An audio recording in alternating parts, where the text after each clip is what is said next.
কসরের নামাজ নিয়ে প্রায় বিড়ম্বনায় পড়তে হয়। অনুগ্রহ করে এরপরে বিস্তারিত বলবেন।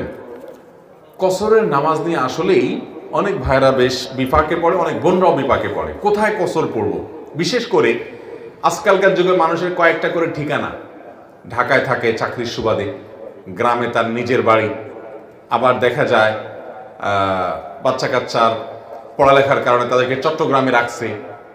এরকম কয়েকটা ঠিকানা হয় কি হয় না? কোথায় পুরো নামাজ পড়বে আর কোথায় কসর করবে? মহিলাদের জন্য একটা বড় ঝামেলার জায়গা যে বাপের বাড়ি তো নিজের বাড়ি ছিল এক সময়। এখন সে বাপের বাড়িতে বেড়াতে গেলে সেটা সফরোদ্দূরত্ব হলে সেখানে কসর পড়বে না পুরো নামাজ পড়বে। জামাইয়ের শ্বশুর বাড়িতে গেলে জামাই আদর পায়, সেখানে গিয়ে কসর করবে না পুরো পড়বে। এরকম অনেকগুলো প্রশ্ন আসে।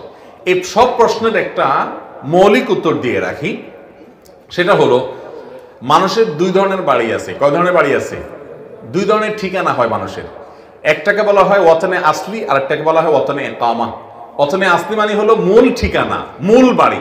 ধরেন কুমিল্লার দেবিদ্বারের এই গ্রামে ছোট শালঘরে আপনার বাড়ি, বাপদাদার ভিটা, এখানে আপনার ঘর বাড়ি আছে, এটা হলো আপনার মূল বাড়ি। আপনি পাসপোর্টে স্থায়ী ঠিকানা এটা লেখেন, এনআইডিতে আপনি এটা লেখেন, সব জায়গায় এটা লেখেন, এবং এটা আপনার স্থায়ী ঠিকানা। সোজা কথা, ঘুরে ফিরে আপনি এখানেই আসবেন। আর আপনি ঢাকা শহরে চাকরির সুবাদে আছেন বা ব্যবসার সুবাদে আছেন, আপনি সেখানে একটা ফ্ল্যাট বাড়ি ভাড়া নিয়ে আছেন, কিংবা সেখানে ফ্ল্যাট একটা আপনি কিনছেনই, বাট ওখানে আপনি থাকেন, কিন্তু আপনার মূল ঠিকানা এখন এখানেই, আপনার এখানে গর্বিটা আছে, সব আছে। তাহলে দুই রকমের ঠিকানা হলো, একটা মূল ঠিকানা আর একটা হলো বসবাসের ঠিকানা, যে ওখানে বসবাস করতেছেন। এই দুই জায়গাতে ফুল নামাজ পড়বেন। মূল ঠিকানাতেও ফুল নামাজ পড়বেন, বসবাসের ঠিকানাতেও ফুল নামাজ পড়বেন। একজন সৌদি আরবে থাকেন, কাতারে থাকেন, দুবাইতে থাকেন, পৃথিবীর কোনো দেশে থাকেন, চাকরির সুবাদে গেছেন, সেখানে কাজ করেন, তো সেখানে আপনার একটা থাকার রুম আছে, কক্ষ আছে, আপনি সেখানে আসেন, সেটা আপনার বসবাসের ঠিকানা, ওয়াতনে ইকামা। ওখানে আপনি পুরো নামাজ পড়বেন, কারণ সেখানে আপনি মুসাফির না, আপনি সেখানে বসবাস করতেছেন রীতিমতো। এখন আবার যখন দেশে আসবেন, নিজের বাড়িতে, গ্রামে ছুটিতে আসছেন, তারপরও আপনি সেখানে পুরো নামাজ পড়বেন আপনার গ্রামে আসলে, কারণ এটা আপনার মূল ঠিকানা। কারণ মানুষের মূল ঠিকানা, বসবাসের ঠিকানা, এই দুই জায়গায় কি করতে হয়? পুরো নামাজ পড়তে হয়। বসবাসের ঠিকানাও না, মূল ঠিকানাও না, এরকম যদি হয় সেখানে কসর আপনি পড়বেন, যদি সফরের দূরত্ব হয়।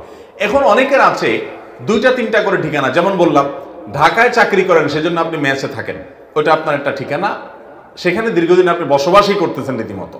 তাহলে সেখানে আপনি বসবাস করেন, যেহেতু আপনার একটা রুম আছে ভাড়া নেওয়া, আপনি সেটা মাসে মাসে ভাড়া দেন, থাকেন, তার থাকার জায়গা আছে, ওখানে পুরো নামাজ পড়বেন। আবার গ্রামের বাড়িতে আপনার মূল ঠিকানা, সেখানে আপনি পুরো নামাজ পড়বেন। আবার আপনার স্ত্রী, সন্তান, পরিবার চট্টগ্রামে থাকে, আপনি তাদের কাছে বেড়াতে যান, কিন্তু আপনার ফ্যামিলি সেখানে থাকে, তারা পড়াশোনার জন্য হয়তো থাকে, কথার কথা, বা অন্য কোনো কাজে থাকে, তারা ওখানে বসবাস করে রীতিমতো নিয়মিত, তাহলে সেখানে আপনি পুরো নামাজ পড়বেন। একটা মানুষের মূল ঠিকানা বা বসবাসের ঠিকানা একাধিক বসবাসের ঠিকানা হতে পারে, সে এখানে কিছুদিন বসবাস করে, ওখানে একদিন বসবাস করে, সব জায়গায় পুরো নামাজ সে পড়বে। কথা কি বুঝাতে পারছি? তাহলে মূল ঠিকানা, বসবাসের ঠিকানা। বসবাসের ঠিকানা মানে আপনি কোথাও চাকরি সুবাদে গেছেন, সেখানে ভাড়া নিচ্ছেন একটা রুম, একটা ফ্ল্যাট, আপনি সেখানে থাকেন সব সময়, এটা বসবাসের ঠিকানা, এখানে পুরো নামাজ হবে। আর মূল ঠিকানা যে, সেখানে পুরো নামাজ হবে।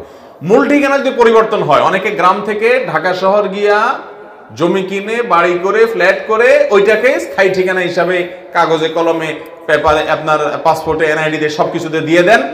গ্রামে তার আসলে তেমন কিছু আর নাই, বাপদাদার ভিটা আছে, ভাগযোগ হয়ে গেছে, সে তার অংশ বিক্রি করে নিয়ে গেছে, কিংবা দিয়ে দিছে, তার কোনো এখানে থাকার ব্যবস্থা নেই।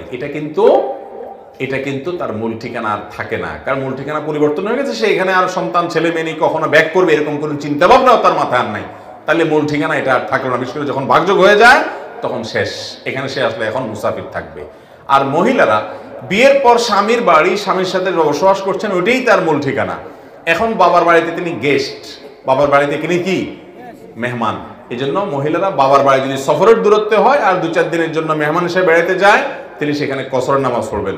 যদি এমন হয় কোনো মহিলার বাবার বাড়িতে তার থাকার ঠিকানা আছে, তার থাকার কক্ষ আছে, এবং তার রুম আছে, এবং কি অনেকে আছে ঘর জামায় থাকে, বাচ্চাকে জেনে সেখানে থাকে, তাহলে তিনি সেখানকার বসত বাড়ি, এটাও তার একটা ঠিকানা, সেই হিসাবে তিনি পুরো নামাজ পড়বেন।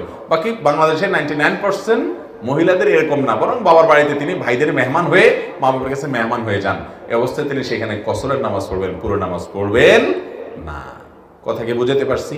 আর অনেক প্রশ্ন থাকতে পারে, আমি মৌলিক শুধু চিত্রটা তুলে ধরার চেষ্টা করলাম।